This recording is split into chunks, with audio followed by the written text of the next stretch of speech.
Hari ini kita kuliah ini sebetulnya akan terjadi dalam 2 hari. Pertama hari Sabtu ini yaitu untuk isu lingkungan, Mas Prigi Arisandi dari Ekoton, isu Napsa dari Mbak Dita, Amalia Yayasan Plato, kemudian disabilitas itu Mbak Dian Ikaryani dari komunitas Mata Hati. Ini tadi Mbak Dian baru bilang bahwa dia baru bisa join jam 1:30, jadi mungkin saya nggak tahu, nanti kita lihat aja apakah dia jadi yang kedua atau yang ketiga ya. Kemudian Senin kita akan bahas tentang kekerasan berbasis gender, itu dari Safi Amira Women Crisis Center, Bu Siti Masdafiah. Kemudian isu korupsi dari Mas Satria Wicaksana dari Pusat, singkatannya saya kurang paham. Kemudian isu pluralisme dari Mas Ahmad Zainul Hamdi, itu dari Gus Durian. Dan lanjut dengan isu yang sangat terkait dengan pluralisme, yaitu radikalisme dari Ibu Siti Hanifah, Aman Indonesia, gitu ya. Baik, harapannya teman-teman, nanti teman-teman mohon bisa sungguh mendengarkan dan sambil berpikir begitu ya. Mungkin bisa sambil berdiskusi dengan teman satu kelompoknya. Karena dari pertemuan ini diharapkan Anda bisa mendapatkan insight ya tentang kompleksitas permasalahan dari 3 isu tadi, ya dari perspektif lembaga atau gerakan di masyarakat. Ya, ini orang-orang yang sudah puluhan tahun di isu ini, jadi setiap penjelasannya itu sangat penting. Kemudian dari situ bisa mendapatkan ide inspiratif ya untuk merumuskan konten dari video pendek atau podcast teman-teman sekalian begitu. Nah, jadi untuk UTS ya, UTS itu nanti podcastnya atau videonya, dan nanti waktu UAS proposalnya begitu. Jadi saya sudah menyampaikan pada para narasumber bahwa isunya itu akan berlanjut. Jadi akan ada pendalaman-pendalaman begitu.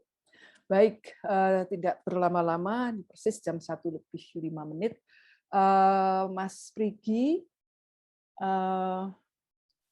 monggo, Ya. Mas Prigi, saya all participant. Oke, silahkan, sudah bisa untuk share.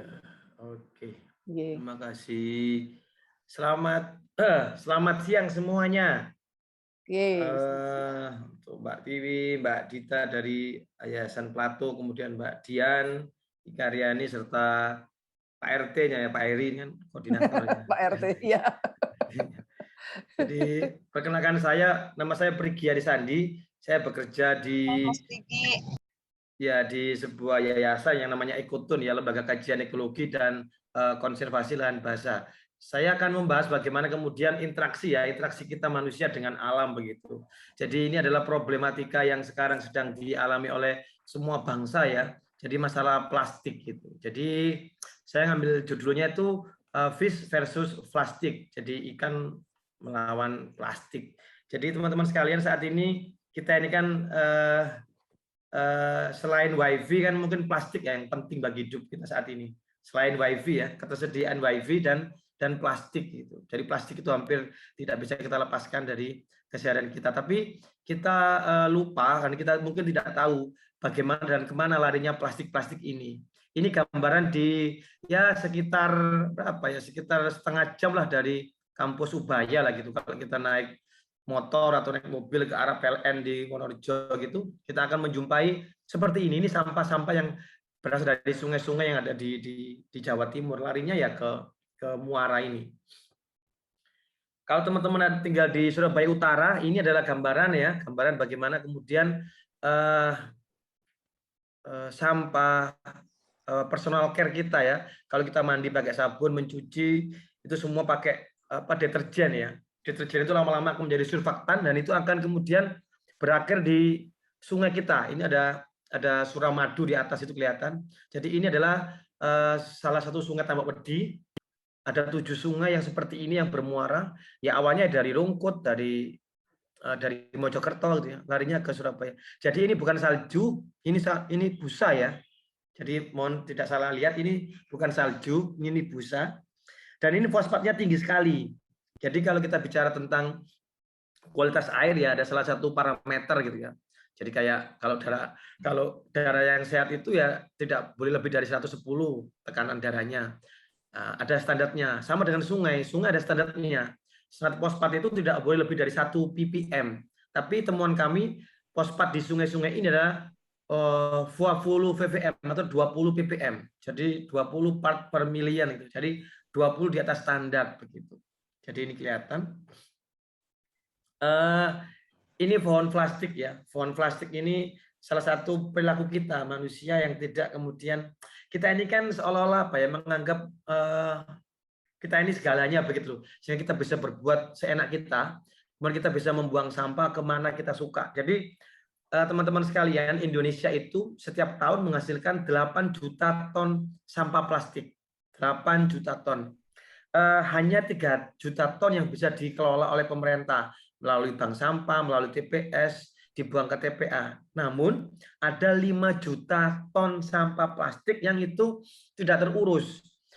Kadang tetangga kita ada yang membakar atau ditimbun, atau yang paling banyak 2,6 juta ton itu dibuang ke sungai yang akhirnya berakhir ke lautan. Dan kita Indonesia ini keren karena kita menjadi negara kedua terbesar penyumbang sampah plastik ke laut, hampir 3,2 juta ton. Jadi kita ini nomor 2 setelah Cina. Jadi setiap tahun kita menyumbang plastik ke lautan. Ketika itu Filipina, kemudian Malaysia dan Vietnam. Artinya kita ini menjadi negara penyumbang sampah plastik. Kelihatan ya di sebelah kanan. Kenapa ini bisa terjadi? Karena tidak hanya kesalahan kita sebagai warga negara, tapi ada peran pemerintah. Pemerintah tidak memberikan fasilitas pengolahan sampah. Jadi mungkin bisa ditanya ke orang tuanya, ke papa, mama, bapak, ibu, atau tanya apakah setiap bulan kita bayar iuran sampah. Kalau tidak bayar iuran sampah itu alamatnya akan dibuang sembarangan sampahnya. Jadi pemerintah kita itu mungkin yang terbaik itu Surabaya, karena Surabaya itu mampu melayani 80% penduduknya. Kota lain seperti Mojokerto, Sidoarjo, atau di Solo bahkan, atau di Pontianak gitu ya, itu hanya mampu melayani 30-40% warganya. Jadi 60-70% warga itu membuang sampah sembarangan.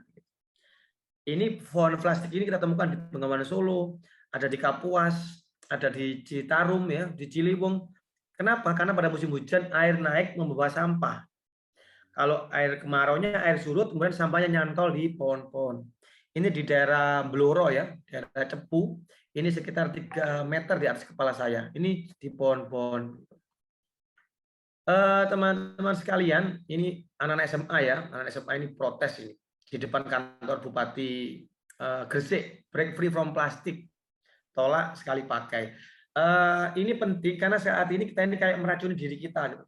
Ternyata 93% dalam kemasan yang kita konsumsi itu mengandung mikroplastik. Jadi air aqua, le mineral, klub, apa yang ada di Indonesia atau di dunia ini 93% itu mengandung mikroplastik.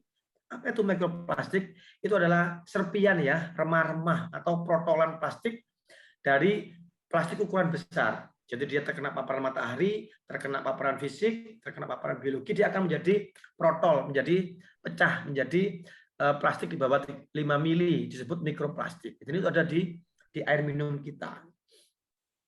Jadi ini adalah gambaran ya, tahun lalu, tahun 2018 sampai 2020 kita mensurvei anak-anak di UPN, di ITS, di UNED, di Ciputra. Ternyata satu anak rata-rata mengkonsumsi 3 botol air dalam kemasan dan air apa ya, soft drink gitu ya. Teh pucuk, kemudian Coca-Cola, Pocari Sweat. Dalam sehari mereka menghabiskan 3, membuang juga 3 sampah. Ini adalah sampah yang dihasilkan selama 3 tahun. Jadi kalau kita pakai Aqua dan teman-temannya, selama 3 tahun sampah itu akan sebanyak sekitar 4.355 botol. Itu kita nanti juga akan terbuang ya. Ada tas kresek, ada sedotan, ada saset, ada styrofoam. Kita tidak sadar kalau kemudian sampah itu akan terpapar di alam dan dia akan abadi selamanya ya. Bahkan kalaupun kita sudah mati pun sampah itu akan tetap ada di sungai kita. Dan temuan kami ternyata 72% ikan-ikan ada di Sungai Brantas itu mengandung mikroplastik. Kami juga menemukan di Citarum, di Ciliwung, di Bengawan Solo ternyata ikan-ikannya juga mengandung mikroplastik tadi. Ini juga gambaran penelitian yang kami lakukan, kita menemukan kalau hampir 30% ikan-ikan di berantas bagian hilir atau di kota-kota besar lah, itu ternyata mengalami interseks. Dalam satu tubuh ditemukan 2 kelamin. Jadi ada perubahan perilaku ikan, gangguan hormon begitu ya. Karena apa? Karena tadi kontaminasi atau sampah-sampah yang kita buang, air pipis kita, dapur kita, sabun kita, sampo kita.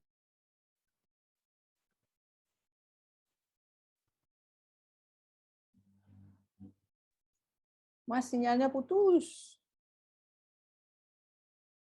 Mas Prigi. Sadar nih.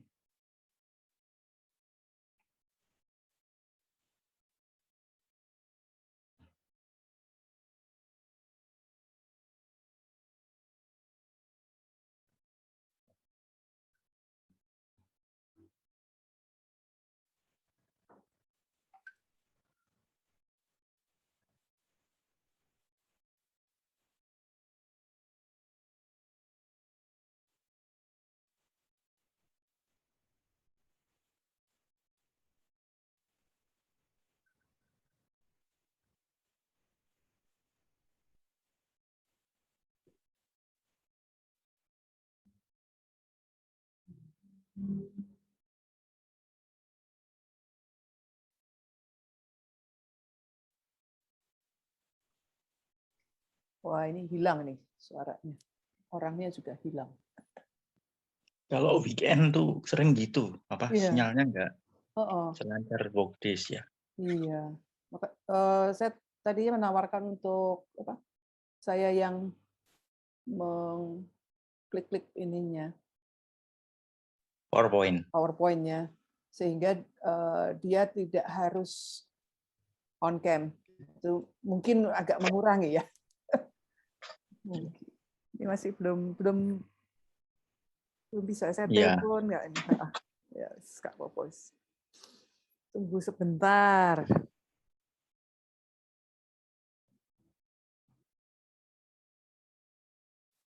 Lagi seru padahal.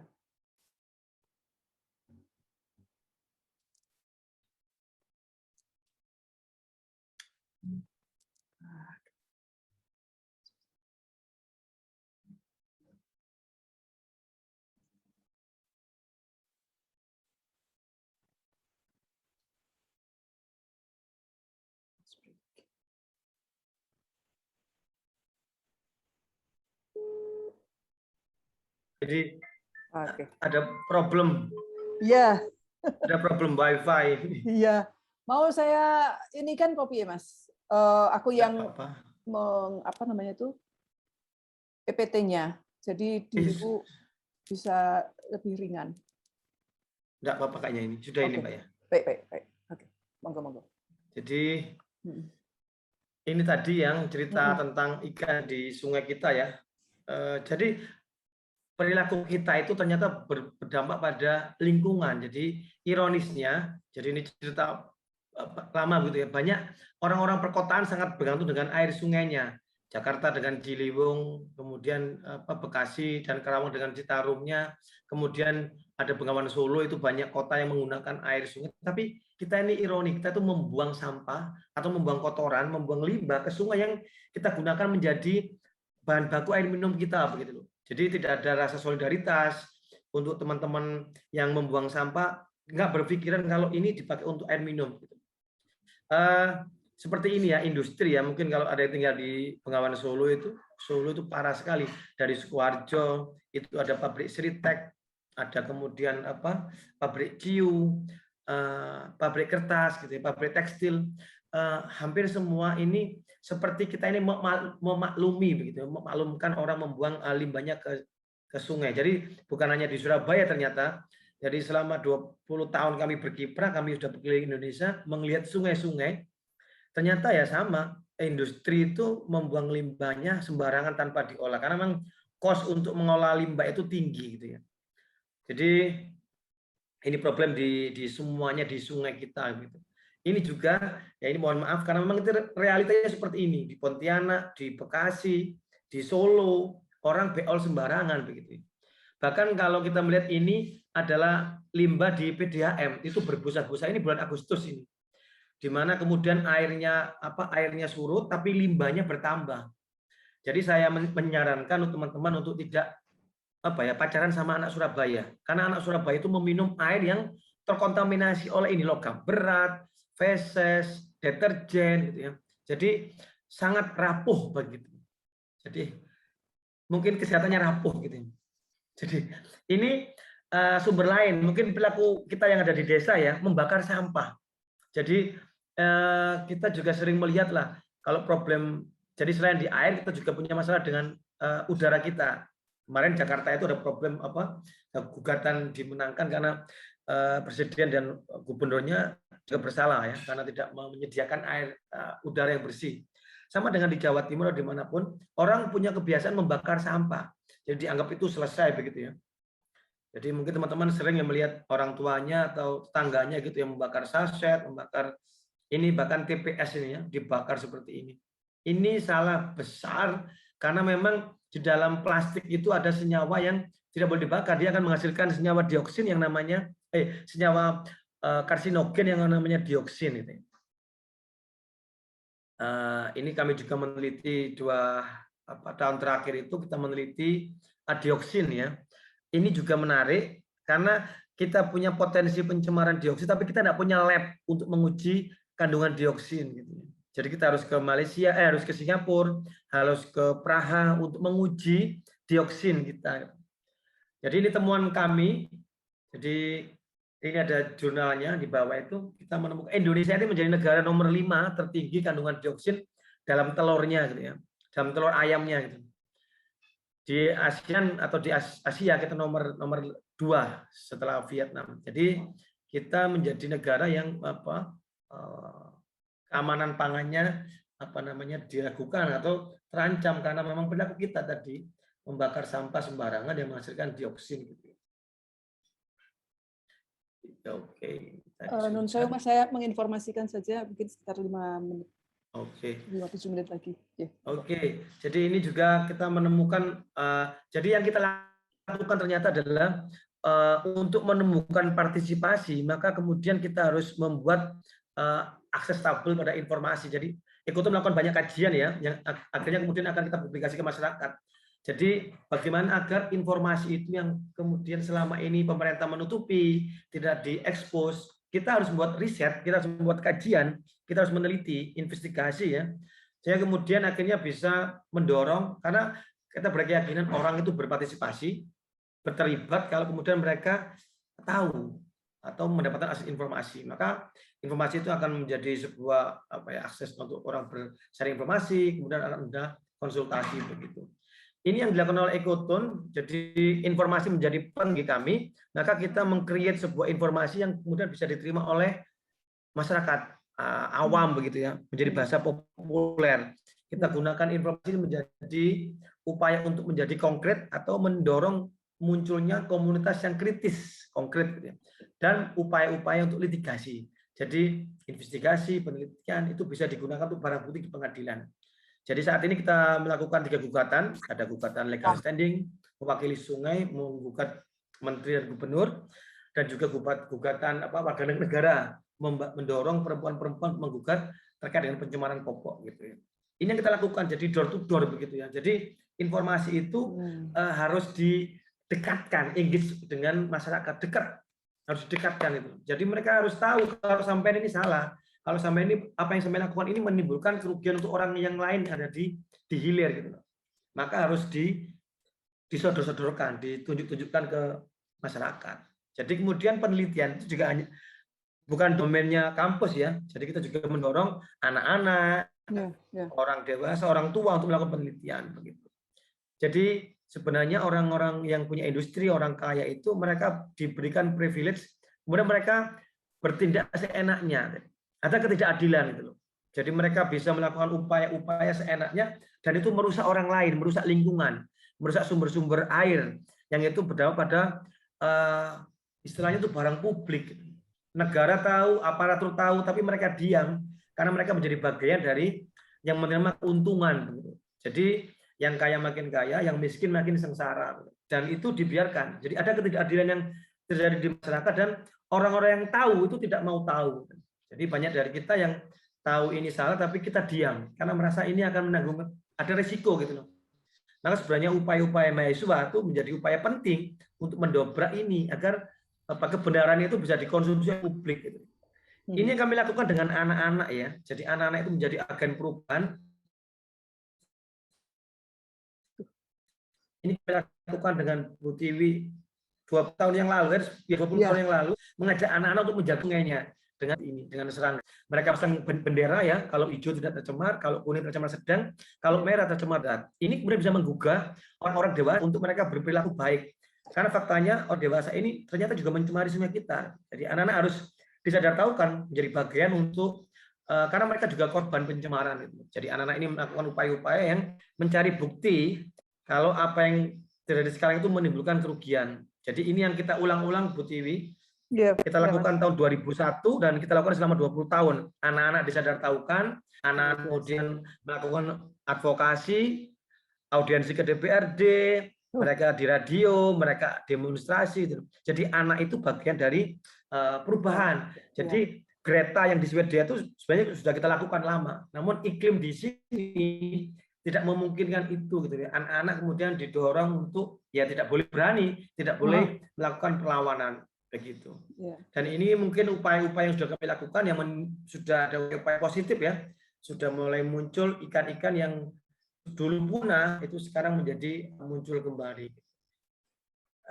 Bahkan apa yang kita lakukan itu direspon oleh COVID ya, menjadi sebuah program. Mungkin ada yang dengar program Berantas Tuntas yang melibatkan kampus-kampus untuk membersihkan sungai. Itu merupakan respon dari apa yang kami lakukan.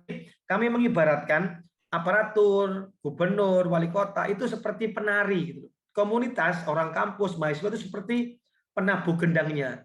Kalau kita tidak pernah kemudian bikin ramai, tidak akan ada tarian yang berjudul tentang selamatkan lingkungan. Maka perlulah kita orang-orang kampus yang tahu ini melakukan upaya-upaya kritis, ya berdiskusi, bikin podcast, publikasi apapun yang kemudian mendorong pemerintah untuk melakukan upaya yang benar untuk pemulihan lingkungan yang sedang rusak saat ini.